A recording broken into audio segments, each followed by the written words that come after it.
Namaste, beautiful yogis. I'm very excited today. I have a treat for you. I'm here in Mount Washington near Los Angeles, and I have a sit-down interview with the Zen master Osho, and I'm gonna ask him some questions about meditation, yoga, and healthy spiritual living. So come with me.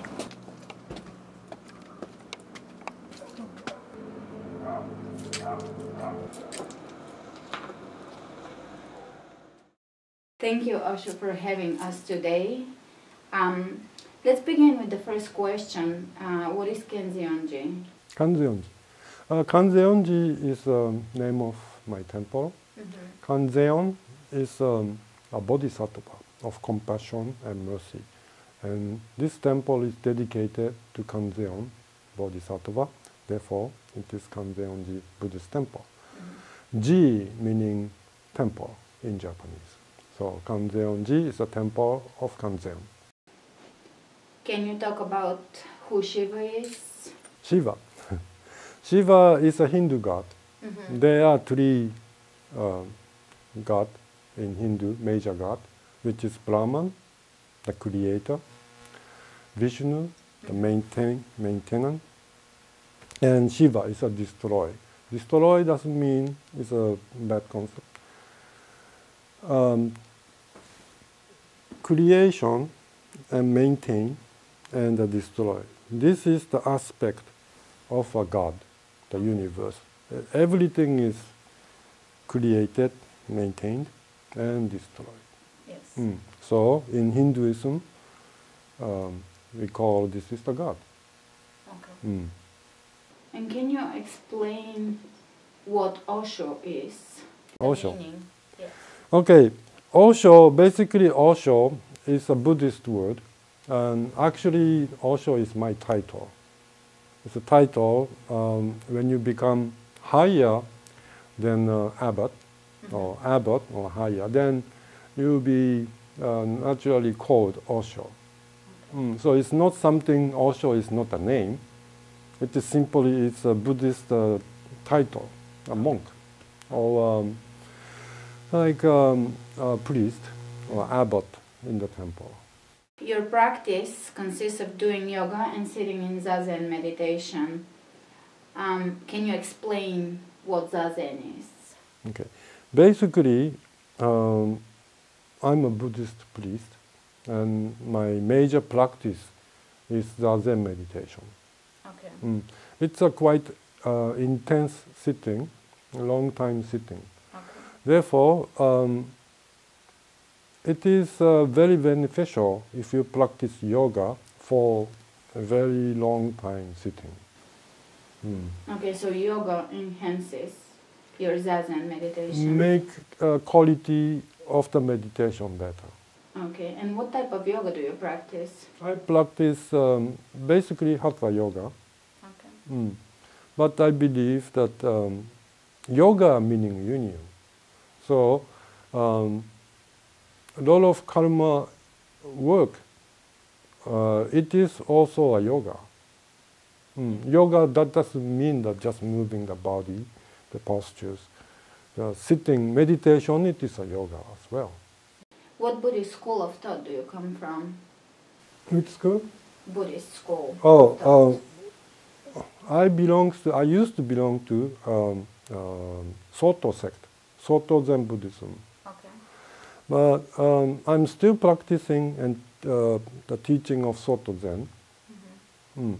But by saying Soto Zen, it limits to the Soto Zen. And it should be all the religion. I believe all the religion and all the sects, basically it's the same thing. Yeah. Yes.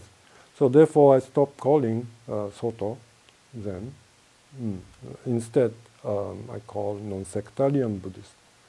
Okay, and what is the difference between Zen Buddhism and the other forms of Buddhism? Okay, there are many different kinds of Buddhism, many different sects. Zen Buddhism focuses on the Zen meditation. And say Shingon sect, they focus on the mantras and mudras. And like a Nichiren sect, they exclusively practice Lotus Sutra. Okay, and what is Lotus Sutra? Lotus Sutra is a sutra that taught by Buddha. It is one of the most popular sutra in Buddhism. And this Kanzeon, the Bodhisattva Kanzeon, is explained in Lotus Sutra in chapter 25. And besides yoga, you also practice veganism. Can you talk about it? Now you made it separately, veganism and yoga or Buddhism, but veganism itself, it is a Buddhist teaching or a Hindu teaching.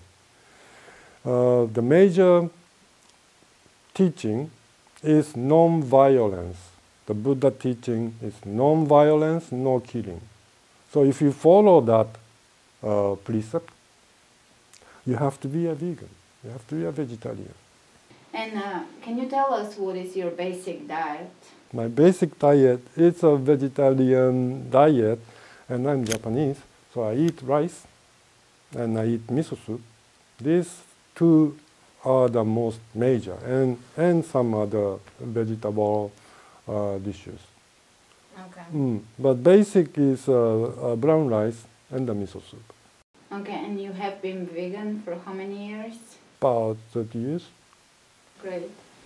And you also had a vegan dog that lived to be 20 years old. Can you tell us about your dog's diet? Diet, okay, I wasn't feeding any of those regular dog food. But I was feeding exactly what I was eating. So after we finish dinner or lunch, I'll mix everything up. Miso soup, brown rice, and all the vegetable dishes, and I was feeding to my dog. Okay, and he lived up to 20 years. Wow. Yes. Great. Can you talk about the origin of Buddhism? Origin of Buddhism, it's a Buddhism or Hinduism, they came from India. Mm-hmm. So it's originally came from India. The Buddha himself is an Indian man. And so a lot of philosophers and religious teaching came from India. Okay. But then the Buddhism traveled from India to China and from China to Japan. And by traveling, taking hundreds and hundreds of years, the Buddhism itself developed more than the original Buddhism. Yeah, and can you mention or talk a little bit about the take of the Hindu gods in Buddhism, or how that changed? When Buddhism came into China or to Japan, the Hindu god came alone. In a Buddhist understanding, all those Hindu gods, the deities, became a protector of the Buddha Dharma, the Buddha teaching. Mm-hmm. So you can see a lot of Hindu gods worshipped in the Buddhist temple as well. Okay. There is no conflict between Hindu god and the Buddha. And what is the take in Buddhism on the nature of life and the soul of animals? The soul. Okay, we talk about soul. You mean the astral world or the original self? Mm-hmm. That makes it different. We are all a Buddha nature. We are the Buddha. We are the God. But there are a lot of different deities, mm-hmm. like spirits. Some people call it spirit. But they are all in the existence of the astral world. Okay. And can you tell us the main purpose of practicing Buddhism and talk about enlightenment? Okay. This is not just limited to the Buddhism. all the religion basically teaches you the same thing, which is to realize yourself. Yourself, in this case, it is the eternal self. We are the eternal self.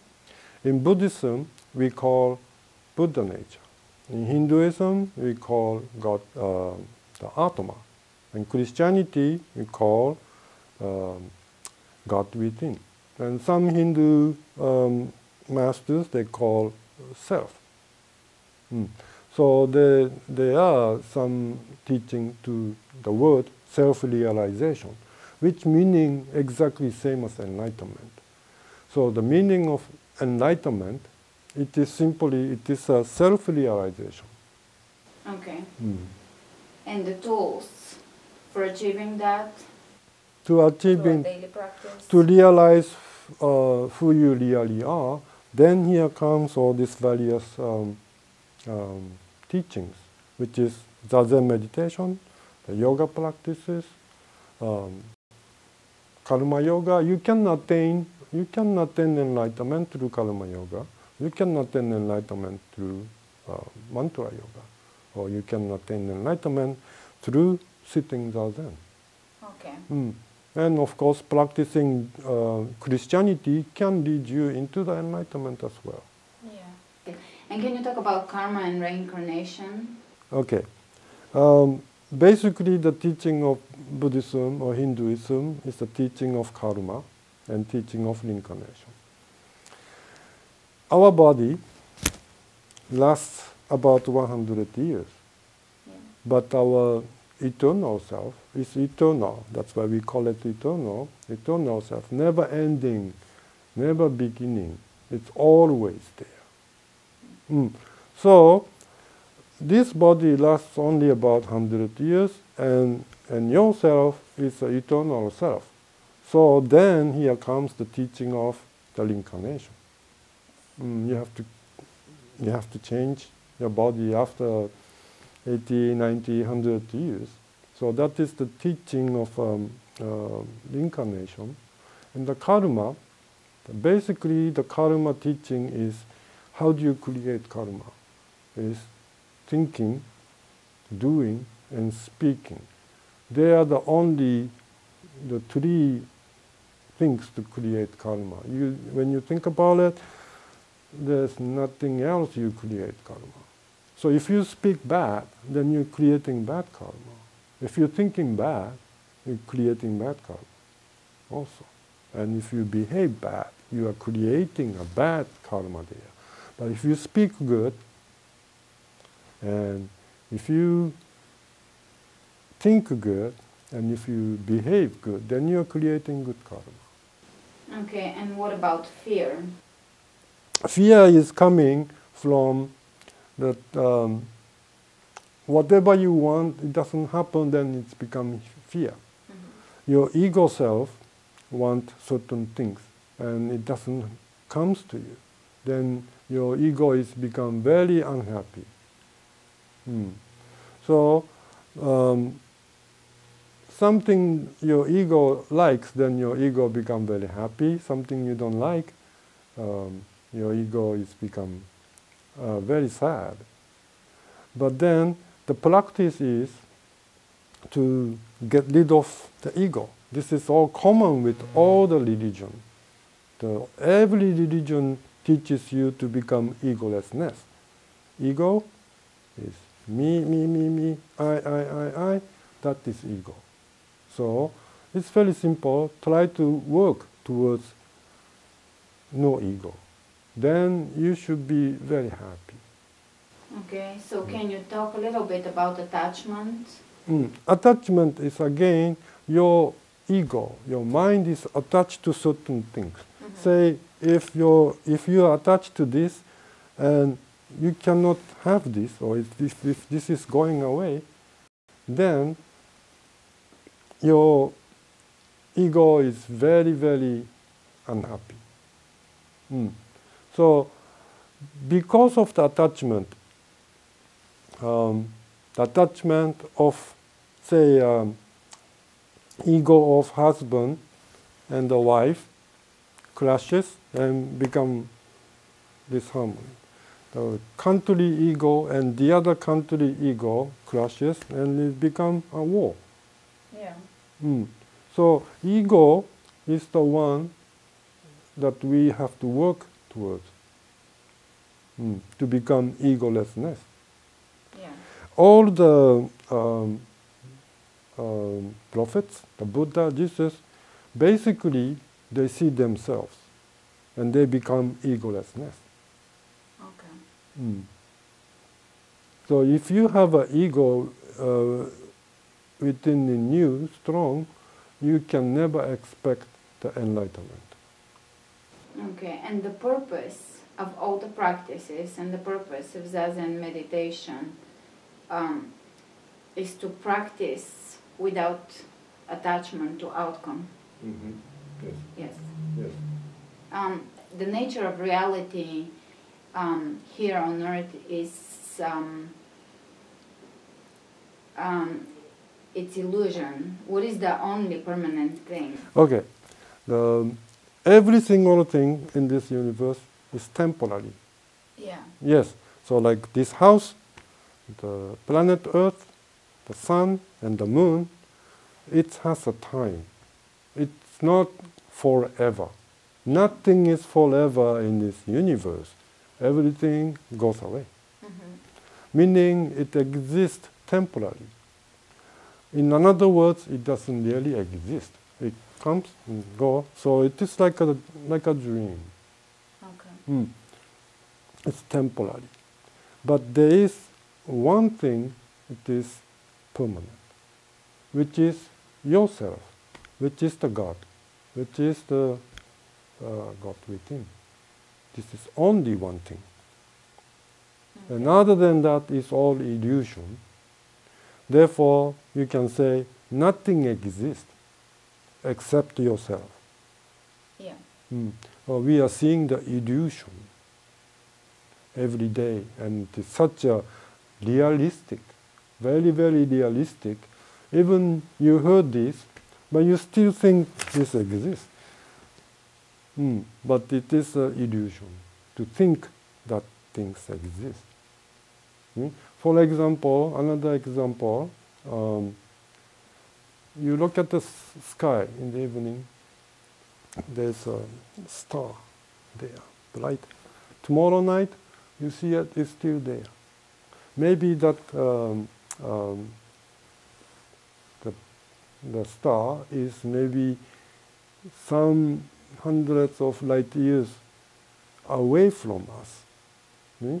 So day after tomorrow you look, you still see it. 1 year later, you still see the same star. But since that star, it is, say, 100 light years away from us, then by the time the star gets into your eyes, the planet is already not existing anymore. So meaning we are seeing something that it doesn't exist. So this is illusion. Yeah. Yes. Okay. By the time we perceive things, it takes it takes so long, so many light years to get to your eyes. So by the time it gets there, it doesn't exist anymore, like the house or the moon or the sun. Yeah. And can you tell us who Buddha was? Who Buddha was? People call he's a prophet, but it's simply understanding Buddha is who attained enlightenment. The being that whoever attained enlightenment, we call Buddha. Buddha meaning, yes, the enlightened one. Meaning he saw himself. He realized himself. And what were his teachings? His teaching is simply this is what we've been talking about. His teaching is to become egolessness. So in order for you to see your Buddha nature, you have to be egolessness first. Yeah, and can anybody achieve that? And then before you attain practice the egolessness practice, you have to practice non-attachment. Okay. So it is all comes in one. Yeah. It's not a separate thing. It is just a process, and then we call it differently, like egolessness, non-attachment, and non-expectation, no attainment. It's all. It is the same thing actually. Okay. In order for you to see who you really are, to attain enlightenment. Okay. So meaning, if you want to attain enlightenment, you have to forget about attaining enlightenment. Otherwise, you will never attain there. So what is the take in Buddhism on the life after death and the state of our consciousness between lives? Okay, like we are talking about, this body lasts about 100 years. So after that, you're going to lose your body, and we call that death. Yes, but the death, you will not die because you are eternal self. In our language, use the word death, meaning die, meaning this body, it doesn't work anymore, right? So after that, that's why we keep reincarnating, reincarnating. We call chain of birth because it's uncountable reincarnations. Okay. So it's nothing special. After you die, you no longer in the physical body and not in the physical world. So you go into astral world and live in the astral body, in the astral world. So we never die? In essence, we never die? We never die. And this life, it's like an illusion. It is an illusion. It's like a dream. When you are dreaming, when you're sleeping and dreaming, you feel it is so real. But when you wake up, oh, that was a dream. So same thing is going to happen. When you die, oh, that was a dream. And speaking of enlightenment, can you talk about happiness and what happiness is? Is there such thing as happiness? There is only one happiness, the ultimate, which is to realize yourself, that you are the perfect existence. In a lower level of understanding happiness, you get something and you feel happy, you receive some kind of material. But that is not ultimate happiness. Only ultimate happiness is to realize who you are, to attain enlightenment. Because the ego keep changes. You know, if something that you don't like happens, then your ego is not happy. So it is not happiness. But in a religious practitioner, it doesn't work that way, because we know that making your ego happy, it's nothing contribute to the enlightenment. And what is your take on other planetary systems, higher planetary systems, UFOs or aliens visiting the Earth?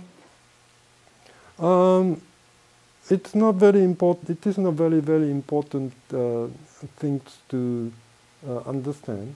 But I don't deny on it, since this universe is so huge, and like we are on the planet. If you are here, then you're only seeing from this above. But there is this way, this way, this way, and this way. And if you're underneath, there's that. But we can only see this way. Yeah. The planet.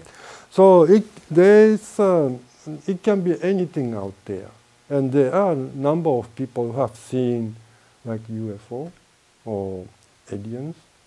And yes, anything can happen.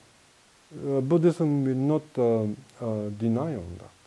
But it's also not important, it's not that important to explore about it, since you have to be here now. This is the moment, and this is the most important. You practice right here. So it's not really appropriate to go there, since you have to be here. Yes? Yes. And if it's for you, necessary for you to be there, then you are there. Yeah, makes sense. And what about psychedelic plants and using them as a tool to achieve a deeper understanding of the nature of reality? Okay. Psychedelics, they have certain power to open up the chakras. Yeah. But since we are practicing this through meditation, through natural way, through yoga, that is very safe because your mind is ready for that. But if you take something, a drug, and it, because of the power of the drug or chemicals, to forcibly to open up the chakras. So even you are not ready, it opens up. And if you're not ready to see certain things, and you see it, then there is going to be danger. Disharmony occurs within you. Right? Like everything else, if you are not ready and you receive it, you don't know how to use them properly. Yeah. Yes. So it can be dangerous for some people. Yes, and I have seen a number of people who use drugs and never come back. Okay. So it's not recommended, but it's not prohibited? We don't prohibit anything, but some people can use it as a tool, but every individual is different. Okay. Somebody can take it, somebody may not. Okay. Okay. But I would recommend to practice naturally. Yeah. Yeah. Meditation. Meditation and yes, various religious, spiritual practices will take care of it. What is the reason why we are here on Earth? Very simple answer, very straightforward answer for that is we are here to practice ourselves, which is the purpose of being a human is to be attain enlightenment. Mm-hmm. That is the purpose of our existence, nothing else. Many people are not realizing that, but basically we are here to practice enlightenment. Once you attain enlightenment, you no longer have to reincarnate. Okay. No reincarnation meaning there is no suffering. In a physical body? Both physical and astrally or emotionally. Yes. And why do we suffer? We suffer, again, there's many different ways of looking at, but we suffer from the ego wanting certain things and you cannot obtain that, then you suffer. The basic fundamental of suffering is something that you want doesn't happen the way you want, then you suffer. Okay. And you mentioned earlier that Buddhism teaches that life here on earth is suffering. Yes. Buddha, the first things that Buddha teaches us is life is suffering, which is same with another religion as well. suffering of born, suffering of disease, suffering of old age, and so on. And nobody can avoid this. And there's another suffering, one of the heavy one, is the separation from the one you love. That suffering, we all have to separate from our parents, the loved ones, the pets, whatever, and we suffer. So why do we have to go through that? Is it a part of our growth and? Since this is our karma, since this is what are we getting, the human being, so it's so obvious that we have to practice through this way. And some people complain towards God. Why do we have to practice this way? And the answer is because you have that kind of karma. If you have no such a karma, you wouldn't be experiencing that, or you wouldn't be here. Okay. And what is, in the light of karma, what is your take on soulmates? The soulmates. Again, if there is no karmical relations towards people or materials or anything, you would not be there. If there's no karma, there's no relation. So, when you become soulmate, man and woman, that's a very deep relation. You must have a deeper karmical relation in the past. Okay, so then what is love? What is love? In Buddhist way of understanding, love is give. Just give, give, give. That is love. Some people think give and take equally, that is love, but that is not really a love. Love, okay, give, meaning regardless of what you have to give, not thinking of the reward. Therefore, in a religious understanding, the love is just give. Okay. It's not give and take. And again, just give meaning you are giving unconditionally. So love is unconditional as well. Good example is the sun. Sun is nothing but love. It gives the warmth, the ki, the prana. Without sun, nothing is going to grow. We will have no vegetables to eat without sun. Sun gives the warmth and the love to everyone unconditionally, whether you are criminal or whether you are holy man, whoever you are, sun will give you a love equally, unconditionally to every single existence. So you can think that when you think about what is love, you can think about the sun. That is a very good example for the love.